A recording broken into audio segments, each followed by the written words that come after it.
Good morning and welcome for our thought for today. As I look into a mirror, it is easy to become nostalgic, knowing that there is more behind me than what lies to the future. Or maybe in our current situation, we simply become, more reflective of the things we miss and the way that things were. Even without taking the present crisis into account, how often have you heard sentiments and statements such as these? Things just aren't the way they used to be. Why is the world getting so bad? All you ever hear of is trouble. I'm so glad I don't have to bring my kids up in today's world. But if we look at the book of Ecclesiastes, I think the preacher here would respond to people who make those sort of statements along these lines. If you find yourself living in this world and think things are really bad now, cheer up, for at least you'll be dead before they get really bad. And that sort of pricks our ears up, doesn't it? Maybe, in your opinion, the past was better. But when you start asking why things were better in the past, could it be that we're actually denying the reality of God's presence in our here and now? If you believe things are worse today, is it also your belief that God is no longer in control? That God in some way has brought you to this point, but now He no longer loves you or has no further plans or purposes for you? Ecclesiastes chapter 7 verse 10 gives a rebuttal to these types of questions. It says, "Do not say, 'Why were the former days better than these?' For it is not from wisdom that you ask this." See, it's basically saying that this kind of thinking is unwise, not only because it lacks wisdom, but because we are in danger of leaving God out of the equation.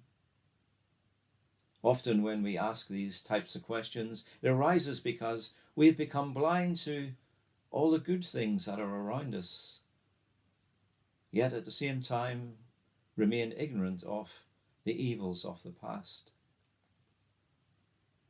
You see, in many ways, nostalgia is a form of escapism. Do we not all long to take that vacation or that trip into our pasts? But there is a cost. It can mean that by doing so, we are actually failing to grapple with the realities of the present or failing to look to the future in faith. And nostalgia affects all generations. It's not just about older folk looking wistfully to their youth. We all get nostalgic about certain places, be they buildings or places, but most likely we experience nostalgia about people, or for that intensity of emotion that we felt for a particular time.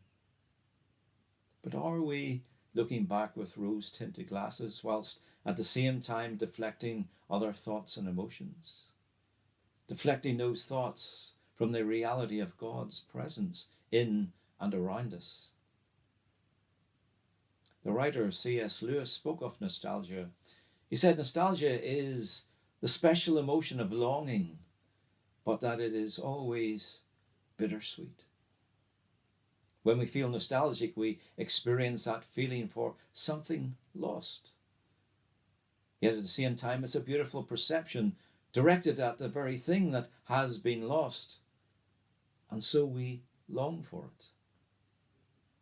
Lewis goes on to say that only children and the emotionally immature think that what they're longing for is actually the real thing. What did he mean? Well, he uses the illustration of a child who thinks of a memory of a beautiful landscape, a landscape that in the past had given him this warm and lovely feeling. As such, the child believes that if he could only go back to that scenic location, he would surely have those same lovely feelings all over again, and for as long as he stayed there.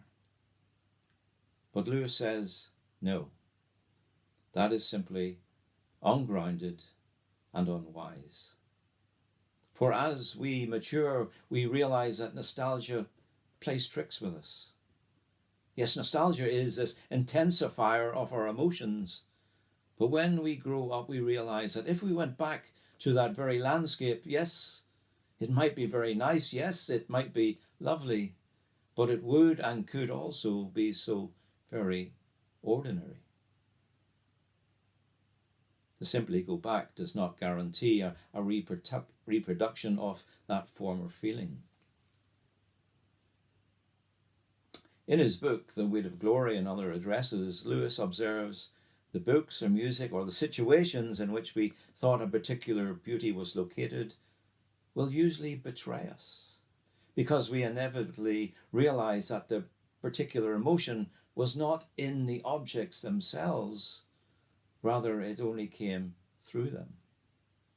And what came through them is, well, mere longing. These things, the beauty, the memories of our past, yes, they are good images of what we really desire. Yet if we mistake those memories for the things themselves, we merely turn them into dumb idols which will eventually break the heart of their worshippers. You see, nostalgia can never be the things themselves. They are only the scent of a flower we have not found, the echo of a tune we have not heard, used from a far country we have not yet visited.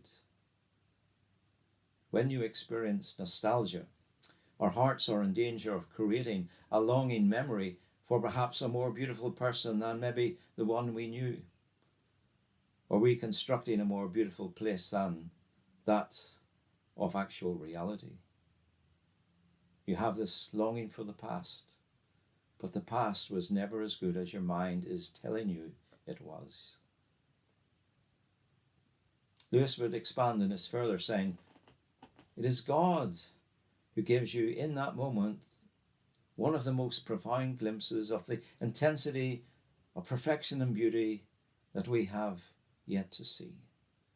You see, the thing that is really pulling on our heartstrings is the future. It's heaven.